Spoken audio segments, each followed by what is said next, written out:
Hi, folks. This is Don Meissner with the North Country Fishing Report. You know, one thing that I've come to realize, and I think a lot of times we take it for granted, we may not think deep enough about it to really understand and further respect the quarry that we're going after. But I want to say that I believe the fish know their environment and remember their environment so specifically. I believe they know every rock, the angle of that rock, the structure that it gives them, and so forth in their water. And a couple things that I wanted to tell you about that sort of highlights this.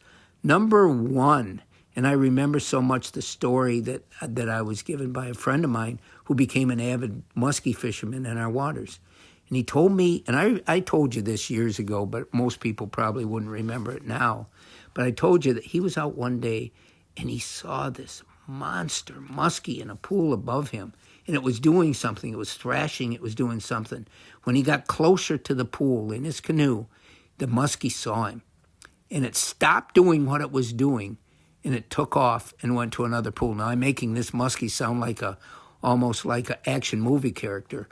But it really was amazing. He said, so he left. He went someplace else. And he returned to this pool a couple hours later. And it was a clear day, and the water in these tribs is a lot clearer than you would think. You can see an awful lot. And there he saw that big muskie feeding on what it had killed hours ago.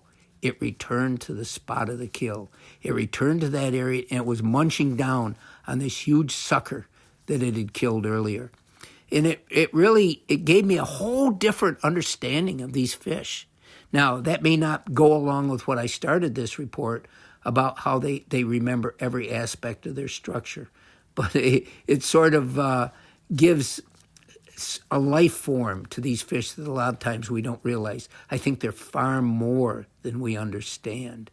And so I think that, you know, as I wade these rivers, and I'll notice fish that they'll leave when I wade down and become except for muskies.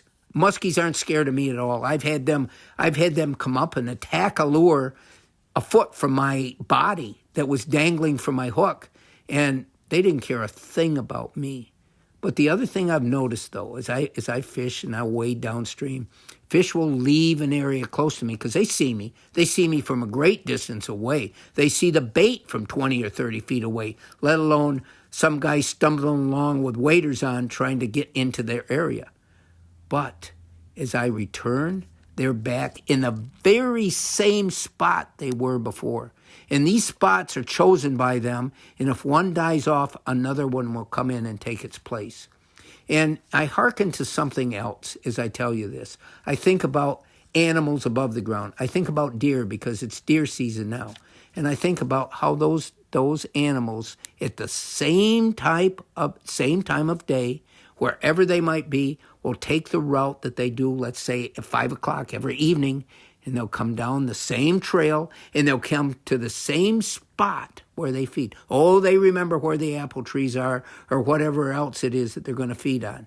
My point is that the life around us comes to understand, be able to identify, and remember every aspect of the world around them. We do that to some extent. We live in a house. We know where we put everything, or at least I hope we do.